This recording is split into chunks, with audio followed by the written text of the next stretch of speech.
Hitting back at rebels who killed 18 soldiers in Manipur, special forces of the army carried out a surgical strike along Indo-Myanmar border, slaying about 15 insurgents of the groups believed to be responsible for the deadly ambush. Says the militants were planning more attacks along India-Myanmar border.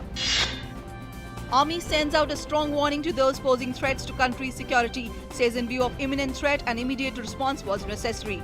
They are in communication with Myanmar authorities on the matter. Government says it will give befitting response to such threats. Union Minister Ravi Shankar Prasad hailed Army's operation and termed it historic, while Minister of State for Information and Broadcasting Rajyavardhan Rathore said it is a firm message to those casting evil eye on India. Prime Minister Narendra Modi calls for best practices in healthcare sector.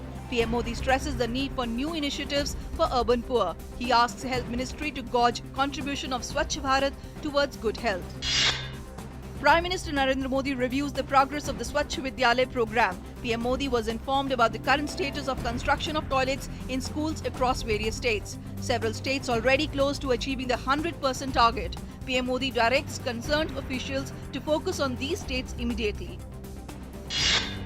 External Affairs Minister Sushma Swaraj said that on 21st June, yoga sessions would be organized at large scale within the country and across the world.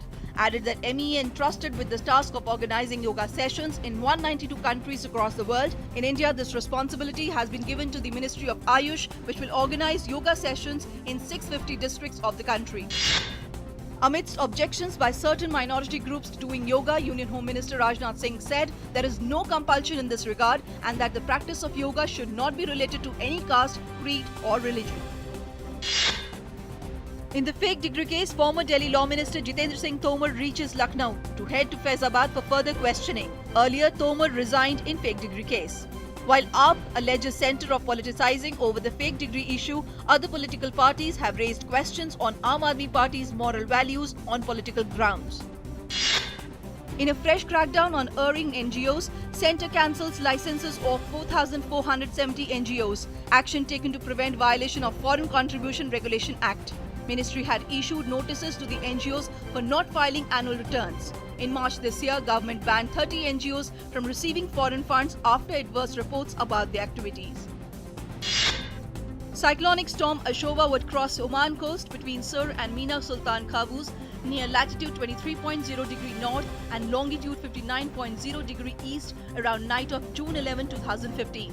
With Banda in UP recording a blistering 47 degrees Celsius, heat wave meanwhile continued to torment parts of northern India. With the onset of monsoon in the northeast, Assam has been hit by the first wave of floods affecting over 64,000 people in 9 districts of the state.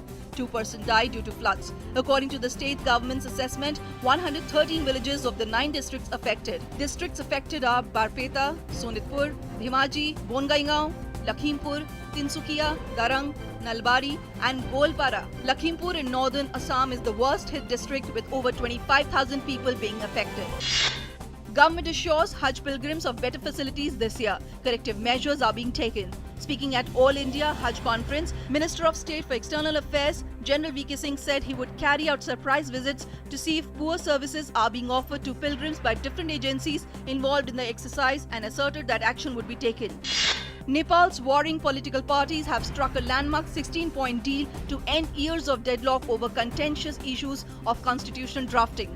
Top leaders agreed to adopt an 8-province federal model, parliamentary system of governance, mixed electoral model and include the provision of constitutional court for 10 years in the new statute as part of a compromise deal. An Egyptian court has sentenced 11 men to death on Tuesday for their part in the country's worst violence at a soccer stadium. More than 70 fans were killed and at least 1,000 injured in 2012. Many of the dead were crushed when panicked fans tried to escape from the Port Said Stadium after a post-match pitch invasion by supporters of the local side Al Masry. Others fell or were thrown from the terraces. Team India will take on Bangladesh in a one-off cricket test match beginning today. It is the first test for Virat Kohli to lead the Indian continent as full-time skipper. India needs a must-win to retain number 3 spot in the ICC Test rankings.